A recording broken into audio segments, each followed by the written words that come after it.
نبوت بنایا گیا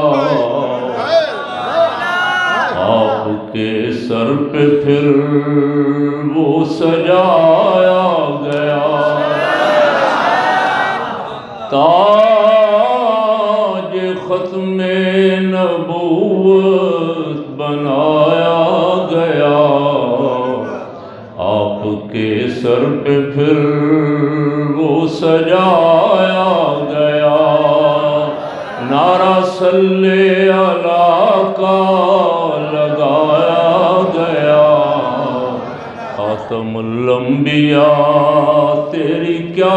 بات ہے نعرہ صلی اللہ کا لگایا گیا خاتم الانبیاء تیری کیا بات سب سے پہلے تیری عظمتوں کے امین اصدق الصادقین سید المتقین لے کے پرچم صداقت کا لہرا دیا عاشق مصطفیٰ تیری کیا بات ہے لے کے پرچم صداقت کا لہرا دیا عاشق مصطفیٰ تیری کیا بات منظم ہوں اور سیسا پلائی ہوئی دیوار بن کے جتنے بھی دشمنان مصطفیٰ ہیں دشمنان صحابہ ہیں دشمنان اہل بیت ہیں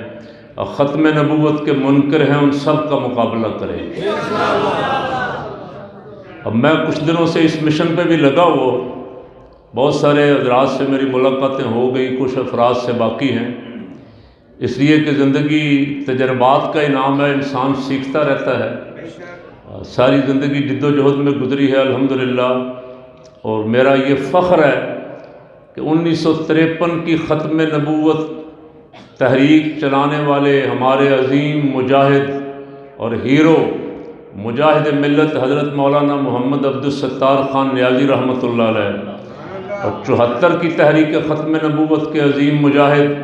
حضرت قائد اہل سنت امام شاہ نورانی صدیقی رحمۃ اللہ علیہ مجھے ان دونوں بزرگوں کی خدمت میں رہنے کا ساتھ جانے آنے کا موقع نصیب ہوا ان کی زبانی ختم نبوت تحریکوں کی پوری داستان نے سنی آمنے سامنے بیٹھ کے بھی جلسوں میں بھی تو قائد اہل سنت کے ساتھ تو الحمدللہ پوری دنیا کا ایک دورہ کیا جو صرف ختم نبوت کے لیے تھا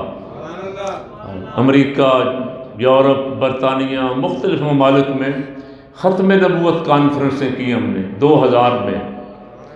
اور اس کے بعد پھر پاکستان میں نشتر پارک وغیرہ اور مختلف ضلعوں میں کراچی سے لے کے پشاور تک ختم نبوت کانفرنسیں کی الحمدللہ ہماری تاریخ بڑی روشن ہے اور میں نے اپنے بزرگوں سے جو سیکھا ہے ان کے ساتھ رہ کے ان کے جذبے دیکھ کے ان کی استقامت دیکھ کے قادیانی کسی روپ میں بھی آئیں جلسوں کی صورت میں آئیں کو ہسپتال بنا کے دھوکہ دینے کی کوشش کریں کو تعلیمی اداروں کے ذریعے آئیں جس رستے سے بھی آئیں گے انشاءاللہ غلامان مصطفیٰ انہیں وہاں ٹھوکیں گے انشاءاللہ جدھر سے بھی آئیں گے کیوں جی ابھی آپ نے سنا مولانا سے چند باتیں انہوں نے کی میرے سامنے پوری تاریخ ہے الحمدللہ تاریخ ہے ختم نبوت کی بڑا مجاہدانہ مقابلہ اب تو حالات بہت اچھے تھے اس لیے کہ جو اوپر بیٹھے ہوئے تھے گڑبڑ تو کرتے ہیں اوپر بیٹھے ہوئے سارے ہی